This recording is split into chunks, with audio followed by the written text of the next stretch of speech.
नमस्कार, मी सुमित शंकर सावंत आणि तुम्ही पाहताय TV9 मराठी। या बातमीपत्रात बऱ्याच महत्त्वाच्या बातम्या बघायच्यात। सुरुवातीची एक महत्त्वाची बातमी मराठा रक्षणासंदर्भातली आहे। जरांगे पाटील आणि बारसकर आज काय खुलासे करणार आहेत ते पाहणं तितकंच महत्त्वाचं आहे, कारण मनोज जरांगेंनी मराठा समाजाची आज निर्णायक बैठक बोलावलेली आहे। षडयंत्र सुरू असल्याचा आरोप मनोज जरांगे यांनी केलाय। तर आज अनेक सत्याचे बॉम्ब फुटतील, मोठे खुलासे करणार आहोत। जरांगेंवर आरोप करणारा अजय बारसकर यांनी हा इशारा दिलाय। सकाळी 11 वाजता अजय बारसकरांची एक पत्रकार परिषद आयोजित करण्यात आली आणि त्यात ते खुलासे करणार आहेत। तर दुसऱ्या बाजूला जरांगे पाटील यांनी देखील एका बैठकीचं आयोजन केलेलं आहे। सगळ्या मराठा बांधवांना त्यांनी अंतरवाली सराटीत आजच्या या बैठकीसाठी बोलावलेलं आहे। आंदोलनाची पुढची दिशा ते ठरवणार आहेत।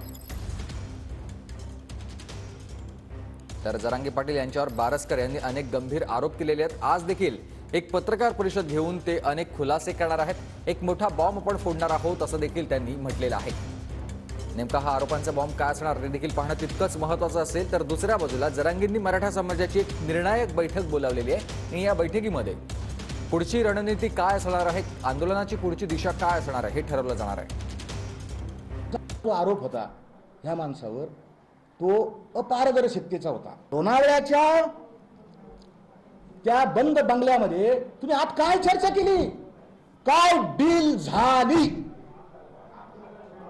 काय डील झाली उत्तर द्यावं लागेल।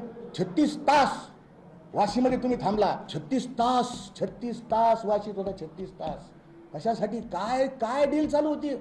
जाऊ दे, त्याचे असले भंगार लोकांची उत्तर द्यायला मी मोकळा नाही। मला राज्यात इथं मराठा समाजाचं निर्णायक लढाई याला न्याय द्यायचे, ते सगळं होणार आहे। त्याला जेव्हा वेतन तेव्हा त्याला कळणार आहे। आपण सरकारचं ऐकून मराठा संपवायला उगाच निघालो होतो विनाकारण, काही कारण नसताना त्याला सगळं कळणार, त्याच्यावर उत्तर द्यायला मी मोकळा नाही।